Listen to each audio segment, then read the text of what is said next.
Hello বন্ধুরা, কেমন আছো সবাই? আশা করি সবাই ভালো আছো। আমিও খুব ভালো আছি। ববিতা অফিসিয়াল চ্যানেলে সবাইকে ওয়েলকাম জানিয়ে নতুন আরেকটি সুন্দর রান্নার রেসিপি নিয়ে চলে এসেছি। আজকে করব মাটন বিরিয়ানি। মাটন বিরিয়ানি কম বেশি সবাই রান্না করো, কিন্তু আমি কিভাবে রান্না করি সেটাই তোমাদের সঙ্গে শেয়ার করব।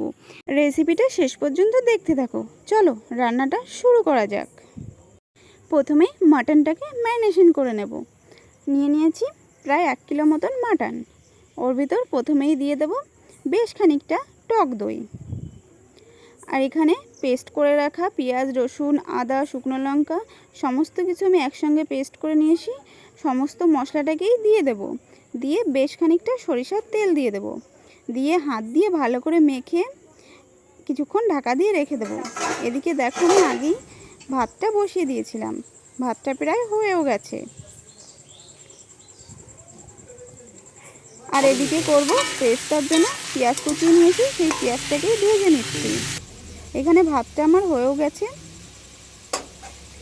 আর এদিকে দেখুন, বিরিয়ানির জন্য আলু নিয়ে নিয়েছি। আলুগুলো আগে আমি প্রেসার কুকারে একটু সিটি দিয়ে নিয়েছি। এখন একটু ভেজে নিচ্ছি। আলুগুলো ভাজা হয়ে গেছে। আর এদিকে দেখো আমার কড়ার অবস্থা। আসলে আলুগুলো সিদ্ধ করা তো, ওই জন্য ভাজতে গিয়ে একটু কড়াইতে লেগে গেছে। ওর ভিতরে তেল রয়েছে, একটু গোটা জিরে, একটা তেজপাতা আর একটু শুকনো লঙ্কা দিয়ে দেবো। মাটনটাকে ঢেলে দেবো। মাটনটাকে প্রায় 30 মিনিট মতো আমি ঢাকা দিয়ে রেখে দিয়েছিলাম ম্যারিনেশন করে। এরপরই একটু নেড়ে চেড়ে একটুখানি জল দিয়ে দেবো। পরিমাণ মতো জল দিয়ে দিয়েছি। এরপরই দেখো, এখানে গোলাপ জল, কেওড়া জল সমস্ত কিছু আমি একসঙ্গে মিক্সড করে নেব। প্রথমেই নিয়ে নিয়েছি বেশ কিছুটা গরুর দুধ। ওর ভিতর দিয়ে দেব কেওড়া জল আর দিয়ে দেব গোলাপ জল। দুধের ভিতর দিয়ে দেব কেওড়া জল, দিয়ে দিয়েছি গোলাপ জলও দিয়ে দিয়েছি। এটা একটু মিশিয়ে নেব। আর এখানে না আমি কোনো ফুড কালার ইউজ করব না, তার জন্য দিয়ে দেব হালকা একটু হলুদ। এই জলটা আমার একদম রেডি হয়ে গেছে। এদিকে মাটনটাও রেডি, ভাতও রেডি। এখন সাজিয়ে নেব বিরিয়ানির জন্য। এখানে পেস্তা, আলু, বিরিয়ানি মশলা, জল, কেওড়া জল, ঘি সমস্ত কিছু আমি রেডি করে নিয়ে নিয়েছি। এখানে দেখো বিরিয়ানিটা সাজানো শুরু করে দিয়েছি। এখানে আমি 2টো লেয়ার করব।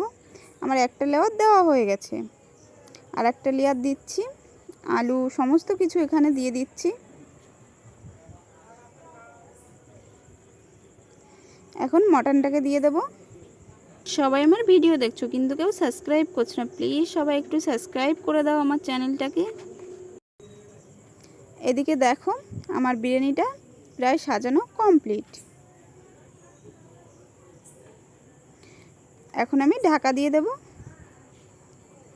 আর আগে এখানে আমি আটা মেখে রেখেছিলাম, সেই আটাটা দিয়েই এই গামলার চারিদিকটা দিয়ে দেব, যাতে ভেতরের হাওয়াটা বাইরে না বেরিয়ে আসে।